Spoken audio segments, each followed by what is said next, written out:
Hai guys, welcome back to RL Chess. Dan kali ini saya akan mengajak teman-teman untuk menyaksikan partai juara dunia Magnus Carlsen di babak kedua Champion Chess Tour Final melawan Shahriar Mamediarov, pecatur Azerbaijan yang memiliki gaya bermain sangat taktikal. Dan di game pertama ini, Shahriar memegang buah putih. Mampukah dia memberikan kejutan untuk seorang juara dunia Magnus Carlsen? Langsung saja kita check it out. Ya, membuka dengan D4, kuda F6, C4, G6, kuda C3, dan gajah G7.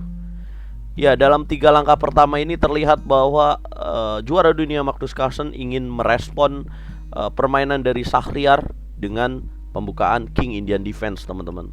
Bagaimana terlihat kuda F6, G6, dan gajah G7. Ini merupakan ide awal dalam pembukaan King Indian Defense. G3, C5, ya, mendobrak struktur pion D4 ya. Yang di sini pilihannya untuk Shahriar bisa menjawab dengan D5 atau gajah G2 atau D kali C5.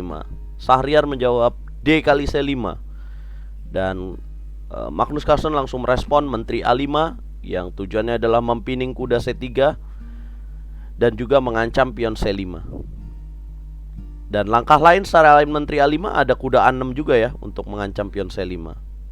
Kemudian gajah E2, Shahriar melanjutkan menteri kali C5, ya, mengambil pion C5 sekaligus sekarang mengancam pion C4 ya. Tapi Mamediarov menjalankan gajah D2, ya, memberikan pion gratis di petak C4.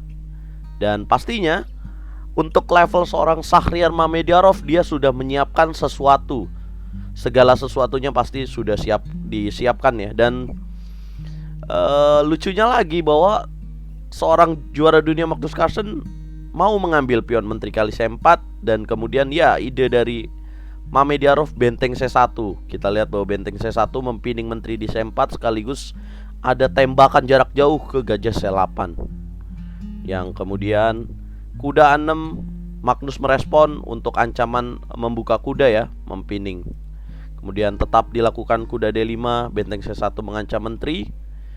Ya, Magnus di sini punya pilihan yaitu menteri B5 atau menteri kali A2.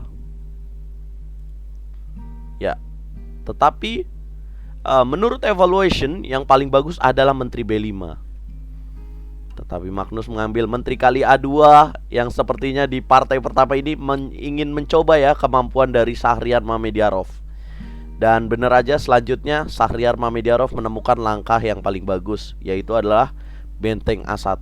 Kita tahu bahwa kuda di D5 ini punya kaki ya ke C7 juga, yang sedang dijaga oleh kuda di A6. Selanjutnya pilihannya adalah menteri kali B2 atau menteri C4 di sini.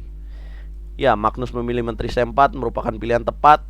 Dan lagi-lagi benteng A4, pilihan yang paling tepat sesuai dengan evaluation bar yang mampu dijawab oleh Shahriar Mamediarov, di mana mengancam menteri. Selanjutnya tetap kontrol kuda di A6 dan menteri C5. Ya, di sini Magnus punya pilihan menteri C5, menteri B5, dan juga menteri C6 ya.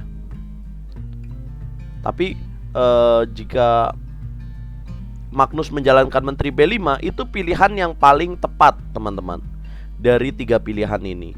Dan nyatanya Magnus malah memilih pilihan yang kurang tepat, menteri C5. Yang selanjutnya Shahriar langsung kuda kali F6, gajah kali F6, dan benteng kali A6.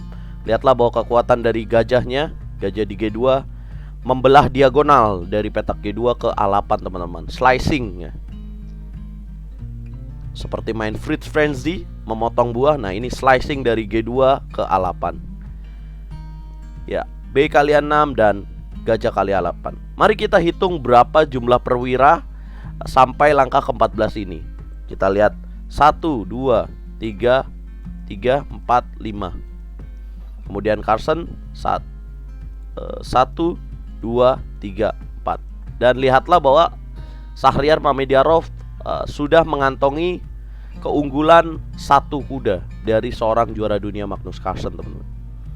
Ya, yang kemudian Carlsen nothing tulus, gajah kali B2 melihat makanan, kuda F3 dengan ide mengamankan raja, rokade dan rokade.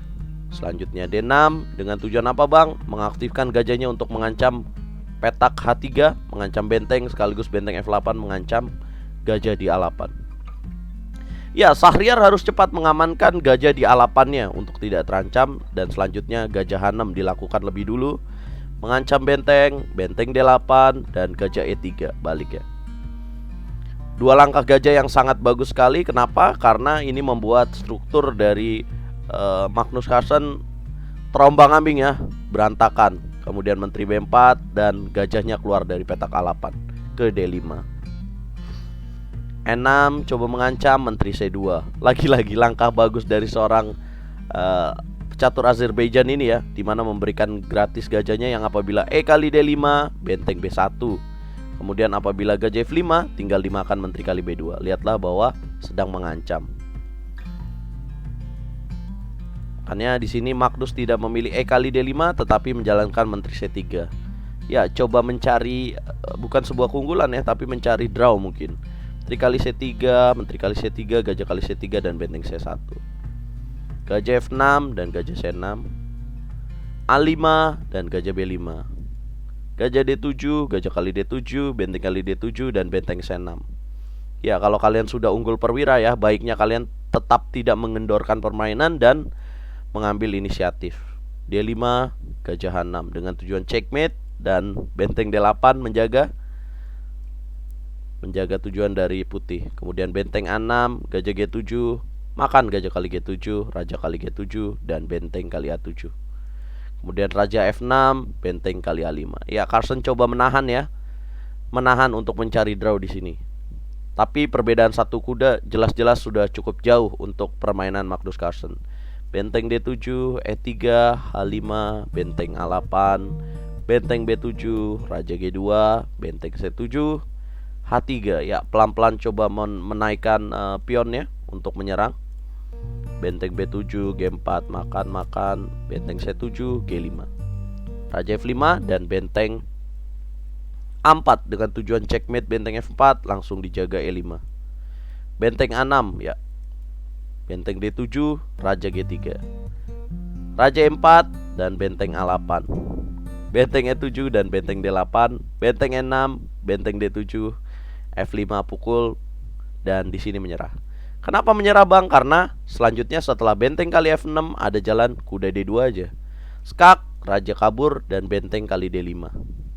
Ya, it's totally lost for World Chess Champion Magnus Carlsen dalam permainan pertamanya di babak kedua Champion Chess Tour Finals. Shahryar Mamediarov menunjukkan ya bahwa dia tidak juga bahwa Shahryar Mamediarov tidak bisa diremehkan. Carlsen di game berikutnya tidak boleh lagi coba-coba kemampuan dari seorang Shahryar Mamediarov dengan memakan poison pawn atau pion racun yang ada di petak C4. Dan itulah teman-teman, kenapa dalam permainan catur ini sangat indah, karena ada triknya juga tentu aja. Ya, Magnus terpancing untuk memakan menteri kali C4, pion di C4, selanjutnya ada serangan bertubi-tubi dan langkah yang selalu akurat dari seorang pecatur Azerbaijan, Shahryar Mamediarov, teman-teman. Bagaimana menurut kalian, kesalahan apa? Kenapa Magnus bisa menteri kali C4 ya? Ini seperti Magnus memberikan giveaway kepada seorang Shahryar Mamediarov. I don't know, tapi di sisa 3 partai berikutnya Magnus harus mengunci kemenangan ya, jika dia ingin mengunci kemenangan atas Shahryar Mamediarov. Oke teman-teman, kalau kalian suka sama pertandingan ini, jangan lupa berikan like, share, subscribe, dan komen. Dukung terus percaturan Indonesia dan jangan lupa saksikan perjuangan Magnus Carlsen di Champion Chess Tour Finals Melweather ya. Setiap hari jam 21.40 WIB hanya di YouTube RL Chess secara live. Saya pamit, Catur Yes Indonesia Jaya.